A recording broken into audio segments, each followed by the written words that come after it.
The Dolabra, a versatile dual-mode shotgun with a wide blast for up close or a charged slug for range. But it comes with a major problem. It doesn't deal consistent damage, and that completely changes how it performs every single fight. To understand what's going on, we need to look at how the Dolabra actually works. Let's break down the numbers. Here's a clip of me firing the Dolabra back to back. And here's a clip of it firing aim down sight. I've taken a freeze frame from one of the clips and put a target dummy on the screen. As you can see, there are two circles in the Dolabra's fire. There's an inner and outer circle. So the outer circle will do 25 damage and the inner will do 50. When you're looking down sights, that's going to be an accurate shot of 50. One thing I should note just now is, although it looks like this size, I would say that the inner circle is slightly larger than it appears to be, so you're more likely to hit inner shots, although I'm not going to really be taking that into account. So let's start off with one of the easiest things to test, and that's fire rate. At the hip fire, you take shots minus 1 times the frames that I record at divided by the frames in the clip. So that's 2 times 60 divided by 132, and that gives us 0.91 shots per second or 55 shots per minute. Now, when you aim down sights, it's a little bit different. So let's look at the hip fire. You'd fire a shot and you let it recharge for 1.1 seconds, so overall you get 3.3 seconds if you were to fire over 4 shots. 4 shots is just a random number that I've chosen just to show it off. If you compare this to aiming down sights, you have a 1.15 seconds to aim down sights, then fire. So already you're behind. On top of this, the dispersion recovery when aiming down sights is longer than the recharge time of hip firing. This is by half a second, which is quite considerable considering you can fire every 1.1 seconds. This results in a 6-second kill compared to 3.3 seconds. Even if you don't take into account the ADS, maybe you got to ADS before the opponent saw you, that's 4.8 seconds, so you're still quite a lot slower. Essentially a full bullet slower. Now this has some large consequences later on, because is aiming down sight to guarantee the 50 damage instead of 25 worth it, compared to just firing your hip fire and hoping for more shots?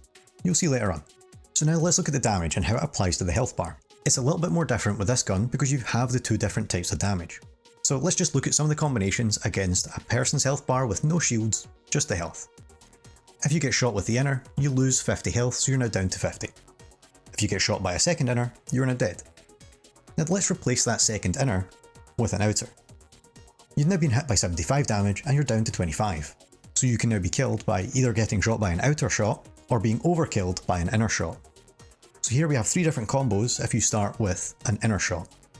Of course you can then start with outer shots, and this leads us to different numbers of combinations dependent on the different shields. So you get 7, 15, 22 and 34 different combinations over starting with inners, then following with outers, starting with outers, following with inners, having a mixed combination in between. Overall, this gets us a range of shots to kill and therefore times to kill based on the fire rate that we calculated earlier. For shots to kill, 2 to 4 for a non-shield, 3 to 5 for a light shield, 3 to 6 for a medium, and 4 to 7 for a heavy. In terms of times to kill, that's 1.1 to 3.3, 2.2 to 4.4, 2.2 to 5.5, and finally 3.3 to 6.6. This is assuming a hip fire rate, but we'll talk about all the different times to kill a little bit later. Honestly, here having a heavy shield really makes a difference. You're increasing your minimum shots to kill and increasing your maximum shots to kill. Normally, heavy shields I don't really advise you use them, however in this situation it's really good. But we can delve deeper into the maths here. Instead of just looking at a range of 3 to 5 for the light shield, for example, we can look at the mean and the mode. The mean is the average where you've taken all the numbers, added them up, and then divided it by the number of numbers you had. The mode, however, is just the most common one that popped up. So in this situation you can't get 0.1 of a shot, 4.1 doesn't really work. 4 on the other hand just happen to come up the most often, so on average if you pick any random combination, it's most likely to be 4. This is easiest if you just look at it on a graph. The highest one for each shield is the mode. Something else I'd like to point out is that some of the secondary ones are also still quite high, so a heavy shield still quite often takes 6 shots to kill, or a medium shield still quite often takes 4 shots. Although I think it's most important just to look at the most common one. Also for the nerds, instead of having it in one graph, here's the 4 graphs, you're welcome. Now we can look at the number of shots it takes out of our magazine to kill an opponent. The main thing to note here is that if you're being more inaccurate, you will not get double kills, and you cannot be accurate enough to get triple kills. You will have to reload if you're taking on 3 or more people. When it comes to the heavy shields, you need to be pinpoint accurate to be able to kill a duo, so just take that into account before you push. I then thought we should look at it in terms of the mode, so 4, 5 and 5, the most common one that popped up, 50, 63, 63% of your magazine. I think that these things are really important to look at because in Arc Raiders knowing when to push or when not to push is critical. The gun feels so inconsistent if you don't know if you've hit an inner or an outer, you don't know what shield they're using, you don't know how many more shots it takes. Most guns is very consistent. You're either mag dumping fully, you know exactly how many shots you've hit, you know if you've hit a headshot. With this one, it's really difficult. Some players may just say, well, just hit your shots, but that's like saying just hit all your headshots. Doesn't make sense, it's never going to work, and the average player, and I'm talking to you, it's never going to happen. Now let's move on to time to kill. Whenever I'm looking at a weapon, I normally assume it to be a level 4 in its best condition, best attachments, you're going to be able to hit all your shots. And don't assume that you're going to be able to hit headshots, however. With this gun, I think this is different. We need to look at a bit of an array so we know where it really fits in. To begin with, I think we should look at hip fire only. This is as fast as you can hit, but you're hitting all inners. This results in a 2.2, 2.2 and 3.3 seconds to kill. Next up, ADS only. You're not unscoping, you're just letting it fully recover every single shot. This does include having to ADS in the first place. 4.4, 4.4 and 6 seconds.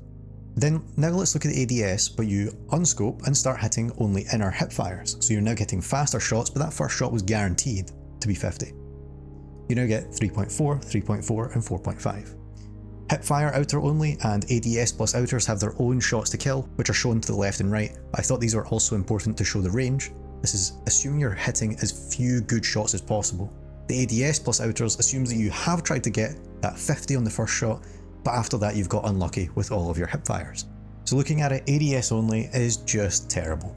If you need it for the range, that's completely different. But if you've got the option, try to hipfire. It's almost always going to be better. The ADS plus inners is not bad. You're guaranteeing that first shot. You're only going to be about a second behind your opponent, so maybe you're going to survive. If you're wearing a heavy shield, maybe you've actually got that extra second to be able to tackle them. But I think it's most interesting when we're looking at the hipfire outer only and the ADS plus outers. There's essentially no difference here. 0.1 of a second is less than human reaction time, so you trying to go for that ADS in the first place, trying to get that 50 damage, is clearly worth it. Of course, like I said, this is assuming you're hitting all your shots, and these ones at the end are assuming you're hitting your shots, but they are the 25 damage. But still, overall, ADSing is kind of worth it for the first shot. After that, don't do it. Finally, I should say that when you're hip firing only and you are hitting inners, it's an okay time to kill. You'll see how it compares on the leaderboard later. However, comparing the slowest, it is as slow or slower than a hairpin.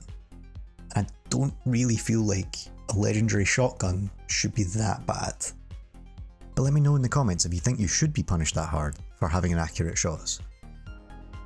Let's move on to the reload time calculation. We take the last frame in the first frame divided by 60, which results in 3.2 seconds per magazine. But remember, this is an energy magazine, so when you reload, you drop the rest of the clip. Fire all your bullets if you can before you reload. That plays into knowing when to push and when not to push. You're going to have to reload really awkwardly in most of these fights when you're playing against players, especially if you've been fighting Arc. There's a chance your ammo just isn't enough to kill them. So just keep in mind that it might be worth dropping that extra bit of ammo just to make sure your next fight is safe. Now let's look at the range of the weapon. When you're aiming down sight, you get about 100 meter range. When you're getting closer to 100 meters, you're going down to about 40 damage instead of 50. When it comes to the hip firing, above 20 meters you do 0 damage. When you're within the 20 meters, your inner circle does about 40 damage, but your outer circle continues to do 25. There are no headshots for this gun. I guess you can see using the inners as headshots, but I don't really like the comparison that much. There are no attachments because the gun's legendary, you can't squeeze anything on it. So let's see how it applies to the leaderboard. Here we have what it was in the last video, the Bettina video, however, does not reach the top 5. Let's look at the 6 through 10. This is what it was in the Bettina video, and again, it's not even in the top 10. Now this is worrying considering it is a legendary weapon. Now let's look at 11 through 15. I've not tested all the weapons here, so that's why there are some blanks. You can see that it fits in at 12th, and you can see that it's the second worst weapon that I've tested so far, just in front of the hairpin, and again, this really doesn't make any sense. So what does all this mean? Let's start with the bad. It's highly inconsistent, so you really don't know how much damage you've done to your opponent. Ammo is lost on the reload, so it's hard to know when you should reload or when you shouldn't, and that can cause you problems if you go into a fight and you miss a shot. It has a relatively slow time to kill. Even at its best, it's still as slow as a renegade. You are an absolute rat target. The gun is very audible, you can tell that it's a Dolabra from miles away. Just be careful because you will be gunned down. It's also really expensive compared to most of the other weapons in the game. However, in terms of the good, it's cheap for a legendary weapon, so it's kind of a balancing act between this one being okay to bring into a fight and not being too expensive, but compared to most of the other weapons, it's too expensive and it's too slow. but it does have the versatility that you can fire up to the 100 meters or defend yourself in close ranges with the shotgun blast. And that shotgun blast has a lot of shock factor. You can't really see through it when you're getting shot at by it, and you are scared because you're taking lots and lots of damage, and you know that they're pushing towards you, so it gives you a slight upper hand when you're fighting someone with it. It does have high damage, and that's just beneficial in general, and it's really fun to use, so that's always an upside.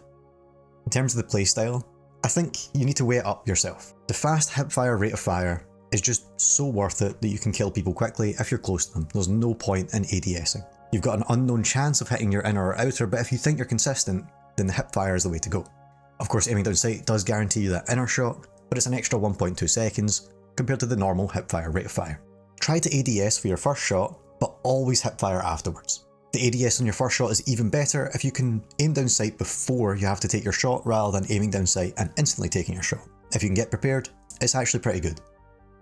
Try to rush players or scare raiders, and this is even better if you've got 2 or 3 in your squad. Since you can't really see through the shot, if you have someone firing at all times, the enemy can't really see where you are, they're getting scared from the multiple shots going off. I think it's actually a really effective smokescreen, just from the energy clips that you're firing at them. Here are just the weapon stats so you have the information, how much it costs to craft it, and what it takes to craft it.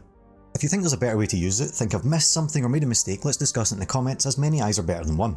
Join the MinMax Lab Discord to discuss arc raiders and general min-maxing, link in the description. I'll be making mathematically correct arc raiders videos. If you want to raid with maths on your side, please subscribe.